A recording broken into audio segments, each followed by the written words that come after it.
दोस्तों, आज का लाइव मैं एक गीत के साथ शुरू करूंगा और ये गीत समर्पित करूंगा मैं किसानों को। और ये गीत के मार्फत मैं आवाज़ बुलंद करूंगा किसानों के लिए। आप इस गीत को ये मानिएगा कि किसान अपनी सरकार से कैसे कह रहा है और क्या कह रहा है। ये कहीं मैंने इसको पढ़ा और इसको मैंने शब्दों में अपनी ओर से इसको रचित किया और यह मैं सोच रहा था कि आज सोशल मीडिया के माध्यम से आप लोगों को बीच में ये ज़रूर मैं सुनाऊं। अच्छा लगे तो आप लोग भी अप्रिशिएट करिएगा और शेयर ज़रूर करिएगा इस वीडियो को। गाने का शुरुआत, गीत का शुरुआत इस तरह है, बोल पर भी ध्यान आप लोग दीजिएगा। अरे मत मारो मुझे गोली से, मत मारो मुझे गोली से, मैं पहले से परेशान हूँ। मत मारो मुझे गोली से, मैं पहले से परेशान हूँ। अरे मेरी मौत का कारण यही है, मैं पेशे से किसान हूँ। मेरी मौत का कारण यही है, मैं पहले परेशान हूँ।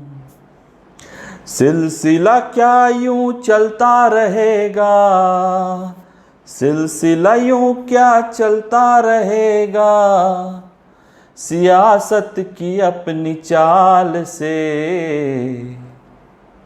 अरे कब तक किसान को छलता रहेगा, अरे कब तक किसान को छलता रहेगा, मोदी शाह ईमान से। मेरी मौत का कारण यही है, मैं पहले से किसान हूँ। मैं अप्रत्यक्ष रूप से किसानों के साथ खड़ा हूँ, उनकी आवाज़ बुलंद करना चाहता हूँ। दिल्ली में मौजूद नहीं हूँ, वरना मैं भी अपना योगदान वहाँ देता, मगर सोशल मीडिया के माध्यम से मैं भारत के सभी किसानों को नमन करता हूँ। वे जितना काम करते हैं, जितना प्रयास करते हैं, जितना हमारे लिए अन्न उगाते हैं, उनके लिए हम थोड़ा भी कुछ करते हैं तो यह बहुत बड़ी बात होगी। तो अभी का सिचुएशन जो है वो तो आप लोग सब समझ रहे हैं कि मोदी सरकार अपने अध्यादेश बिल में 3 बिंदु को लेकर के आई है और ये 3 बिंदु कहीं ना कहीं किसानों के लिए आने वाले समय में बहुत ही ज़्यादा कष्टदायक होने वाला है। यह बिल लोकसभा और राज्यसभा से तो पास हो गया है और कानून का रूप भी अख्तियार कर लेगा, फिर भी हमारी लड़ाई जारी है इस काले कानून के खिलाफ। आज लाइव में कहने को बहुत कुछ है। भारतीय कांग्रेस आवाज़ बुलंद कर रही है, कांग्रेस भी अपनी आवाज़ बुलंद कर रही है। संसद में भी हमारे माननीय सांसदगण को जिस तरह से अपमानित कर बाहर निकाला गया, जो किसानों की आवाज़ बुलंद कर रहे थे, वह भी कहीं ना कहीं लोकतंत्र की हत्या ही मानी जाएगी। और किसान अपनी आवाज़ हर तरह से उठाना चाहता है, सहयोग करने के लिए राजनीतिक पार्टी ही आगे आएगी और कोई दूसरा विकल्प तो है नहीं कि अपनी बात को वो किस प्रकार रखें। पंजाब से, हरियाणा से रैली के शक्ल में यदि कांग्रेस का साथ लेकर किसान जा रहे हैं अपनी बात रखने के लिए, तो उनको बीच में ही हरियाणा सरकार रोक दे रही है, दिल्ली तक उनकी आवाज़ पहुंचने नहीं दे रही है। सभी जानते हैं हरियाणा में सरकार किसकी है, कौन रोक रहा है किसानों को। तो अपने अध्यादेश को लेकर के आ गई है अब किसान विरोधी अध्यादेश, जिसमें किसानों का संहार होना है, उनका भविष्य चौपट होना है। एमएसपी का कहीं जिक्र नहीं है। दोस्तों, पहले क्या होता था,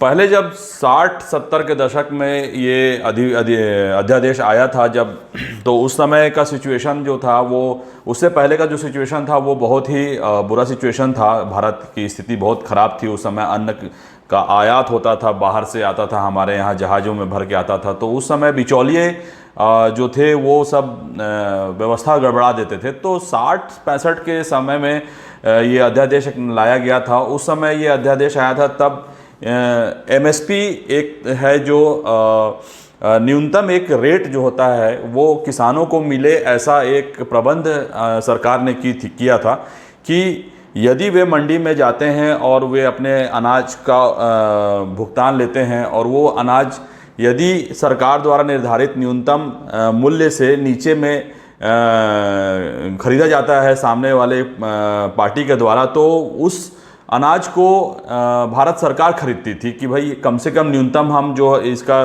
कीमत लगाए हैं उस कीमत पे हम उसको ले लेंगे। अब क्या किया गया है, अब एमएसपी को हटा दिया गया है। ये जरूर कह रहे हैं कि हम एमएसपी को हटाए नहीं है। अरे भैया, आपने हटाया नहीं है ठीक है, लेकिन आपने उसका जिक्र भी तो नहीं किया है अपने अध्यादेश में। मान लीजिए कि आपने एमएसपी का जिक्र भी नहीं किया है, तो कहीं आपने उनकी सुरक्षा के दृष्टिकोण से कोई ऐसा बिंदु भी आपने नहीं मेंशन किया है जिसमें कि यह लिखा गया हो कि ये न्यूनतम निर्धारित मूल्य जो है उससे यदि नीचे कोई कॉरपोरेट का बंदा खरीदता है तो उसके ऊपर आप क्या कार्रवाई करेंगे। ये भी तो आप लोगों ने नहीं लिखा है। आपने तो सीधा सीधा एक किसान को डायरेक्ट कह दिया है कि भैया आप बीच में से एपीएमसी हट जाएगा और आप सीधे सीधे अपने माल को ले जा करके कॉरपोरेट में डायरेक्ट सेल करेंगे। भाई, कॉरपोरेट का बंदा जो बैठा होगा वो क्या किसान से सीधे बात करेगा, आपको लगता है? कॉरपोरेट का कोई भी बंदा, कॉरपोरेट का XYZ कोई भी, मैं यहाँ पर उनके मित्रों की बात नहीं कर रहा हूँ, कॉरपोरेट में और भी लोग जो बैठे हैं, जो बड़े टाइकून्स बैठे हुए हैं, जो टॉप लेवल में बैठे हुए हैं, क्या वे किसानों के पास आकर के उनके उपज का मोल भाव करेंगे वहाँ पर? और यदि मोल भाव करने आएंगे तो आपको क्या लगता है कि कोई भी बड़ा व्यक्ति जो कॉरपोरेट का व्यक्ति होगा वो किसानों के हित के बारे में बात करेगा कि वो अपने हित के बारे में बात करेगा? टमाटर यदि आज के डेट में हम 80 रुपए किलो खरीद रहे हैं और वो किसान को भुगतान 1 रुपए किलो होता है वहां पर, तो कॉरपोरेट में जब डायरेक्ट ये लोग जाएंगे तो कौन सा इनको भुगतान का 80 रुपए की जगह 30 रुपए 40 रुपए हो जाएगा? वो तो बंदा पावरफुल बंदा बैठा होगा, वो यही कहेगा कि भैया ये 1 रुपए में पहले आप लेते थे, आप इसको 80 रुपए में देते, 80 पैसे में देते हो तो आप दो, अदरवाइज भैया नमस्कार चमत्कार, आप जाइए। ऐसे सिचुएशन में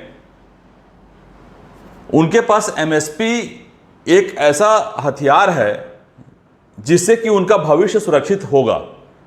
उस चीज को हटा करके मोदी सरकार यह साबित करना चाहती है कि किसानों को के हित में उन्होंने ये फैसला लिया है, और वो जो हित में उन्होंने फैसला लिया है वो यही लिया है कि आप जाइए और सीधा और बात करिए। ये किसानों की सरकार नहीं है दोस्तों, कॉरपोरेट कल्चर है यहां। जिस प्रधानमंत्री ने कहा कि मेरे खून में ही व्यापार है, आप कैसे कह सकते हैं कि वो संवेदनशील व्यक्ति हो सकता है जिसके खून में व्यापार है? जो व्यक्ति मौका खोजता है ऐसे सिचुएशन में जहां की लोग त्राही कर रहे हैं, वहां पर आप मौका खोजते हैं कि व्यापार करने का।